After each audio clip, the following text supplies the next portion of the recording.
Mesdames et messieurs, depuis Bruxelles, vous avez le salut de la diaspora combattante. Vous avez le salut de la basse.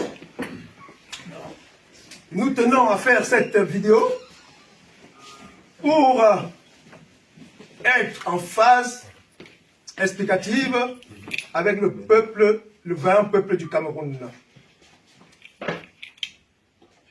Nous avons appris par le truchement des médias qu'une organisation inféodée par le gouvernement camerounais entendait célébrer la jeunesse camerounaise à travers un plan triennal de la jeunesse. Un plan qui a été mis sur pied depuis 2016 et qui était supposé promouvoir la jeunesse, encourager les jeunes Camerounais à pouvoir s'insérer dans la vie tout court, la vie professionnelle. Mais depuis 2016 et 2019, rien n'a été fait. Au contraire, la jeunesse camerounaise qui est aujourd'hui vouée aux gémonies, la jeunesse camerounaise qui est clochardisée, la jeunesse camerounaise qui est marginalisée, ceux-là ont cru donc pouvoir aujourd'hui, en ce jour, venir célébrer une autre partie de la jeunesse camerounaise, mais cette fois-ci celle de la diaspora. Alors, lorsque le programme nous a été communiqué par les médias, nous avons tout simplement estimé que c'était une imposture de plus. Une imposture qui est, n'est-ce pas, la caractéristique principale du régime génocidaire et croulant de Biya. Nous avons pensé qu'il fallait donc mobiliser la jeunesse camerounaise, la jeunesse combattante, pour aller à cet endroit-là, dire un petit mot dans la paix au ministre Mounouna Foutou.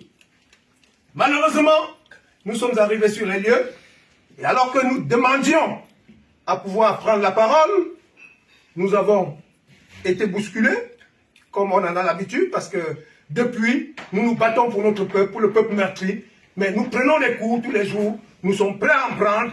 Tant que ce peuple-là ne sera pas libéré, nous prenons sur nous d'encaisser tous les coups qui peuvent nous être donnés, autant par les agents de sécurité que par certains participants zélés qui défendent, n'est-ce pas, quelques prébendes, des miettes de on ne sait à quel prix.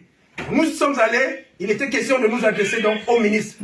Malheureusement, ils ont préféré soustraire le ministre que nous finalement n'avons pas pu rencontrer parce qu'il était question simplement de lui demander de rentrer au Cameroun pour s'occuper de la jeunesse camerounaise au Cameroun, la jeunesse camerounaise du Cameroun.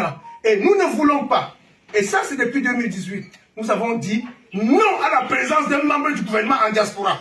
Donc organiser une manifestation à laquelle on associe un membre du gouvernement, nous considérons cela comme une déclaration de... Yeah. Comme une déclaration de... Yeah. Nous n'avons rien contre la promotion de la jeunesse en diaspora. Nous n'avons rien contre le fait qu'on veuille aider les Camerounais de la diaspora à s'insérer. Mais du moment où cela est, n'est-ce pas, sous la houlette d'un ministre, nous considérons tout de suite qu'il y a instrumentalisation et nous disons que ça tombe bien parce qu'ils ont choisi l'avant-veille de l'élection pour venir, n'est-ce pas, nous réchauffer un programme qui était supposé se passer entre 2016 et 2019. Donc nous disons non à l'instrumentalisation. Et au passage, nous indiquons à l'intention du peuple, du vaillant peuple camerounais, qu'ils avaient prévu de dédicacer l'ouvrage de M. Paul Biya à cette cérémonie. Donc vous comprenez clairement qu'il y avait anguille sous, comme nous de la diaspora, nous ne sommes pas nés de la dernière pluie, nous avons pensé qu'il était de notre devoir, qu'il était de notre impérieux, n'est-ce pas, devoir d'aller représenter le peuple camerounais en allant évoquer toutes les souffrances dont est victime le vaillant peuple camerounais. Nous disons, la patrie ou la mort, nous verrons, la patrie ou la mort, nous verrons, la patrie ou la mort, nous verrons. Tout ça.